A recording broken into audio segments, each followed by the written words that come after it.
संभवे गुरुवे नमः। संभवे गुरुवे नमः। प्रणाम करती हूँ अपने जगत गुरु शिव गुरु माँ भवानी के चरणों में मेरा प्रणाम स्वीकारो। प्रणाम करती हूँ साहब दीदी के चरणों में मेरा प्रणाम स्वीकारो। प्रणाम करती हूँ आप सभी गुरु भाई बहनों के चरणों में मेरा प्रणाम स्वीकारो। आप सभी का बहुत बहुत धन्यवाद करती हूँ। चैनल को सब्सक्राइब, वीडियो को लाइक शेयर कीजिएगा, पूरी सुनिएगा, क्योंकि पूरे में शिव की ही बातें हैं और कुछ नहीं है। आगे सुनते हैं पुस्तक अन्न मिलाकर, पेज नंबर 164 से।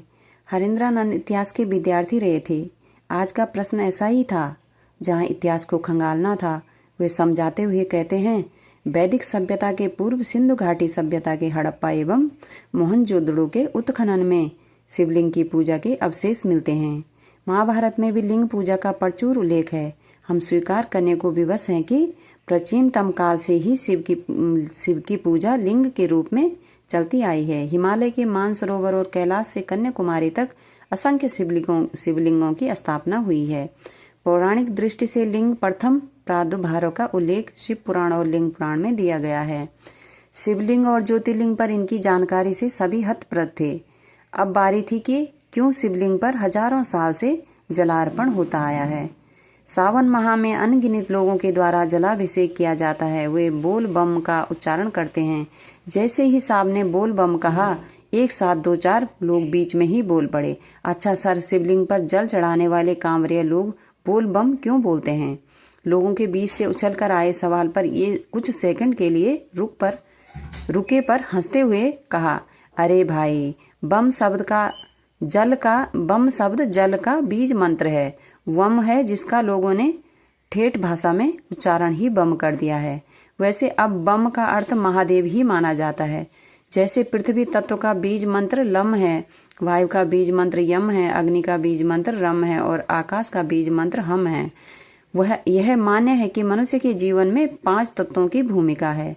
हमारा मन और शरीर सभी घटनाओं से प्रभावित होता है। इसी कड़ी में 5 तत्व भी आते हैं।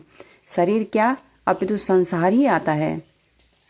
शिव से सानिध्य लाभ के उपरांत ही सुखद परिवर्तन संभव है। शिव से सानिध्य लाभ के उपरांत ही सुखद परिवर्तन संभव है। शिवलिंग की पूजा में होता भी यही है। जल को उसके बीज मंत्र वम या बम से आवेशित किया जाता है। व्यक्ति शिव भाव से जलार्पण करता है। शिवलिंग पर जैसे ही आवेशित जल अर्पित किया जाता है, शेष तत्वों से तरंगें उठती है, जो जल अर्पित करने वाले को प्रभावित करती है। सामने बैठे लोगों से उन्होंने पूछा, अब समझे या नहीं? वे आगे कहते हैं, आदमी दुख नहीं चाहता, उसकी कामना सुख की होती है। जलार्पण करने से बहुधा मनोवांछित सुख प्राप्त हो जाते हैं। मिट्टी से बने शिवलिंग को पार्थिव शिवलिंग कहते हैं। अनेकों प्रकार के शिवलिंग की व्याख्या किताबों में मिलती है।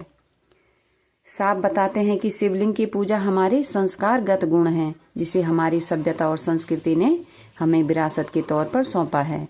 कोई पूजा अभ्यर्थना बेकार नहीं होती। हाँ, हम आप उसका निरूपण कैसे करते हैं, यह महत्वपूर्ण होता है। आध्यात्मिक विकास में ज्योतिर्लिंग अपेक्षाकृत अधिक सहायक है, क्योंकि इसमें अग्नि तत्व की प्रधानता है। अग्नि ऊर्ध्वमुखी होती है।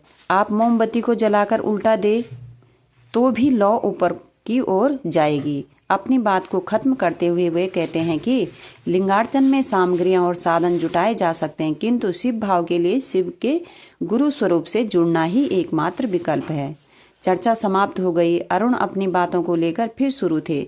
चाय का एक दौर चला। अगले माह होने वाली महाशिवरात्रि की पूजा से संबंधित प्रस्ताव भी रखा गया।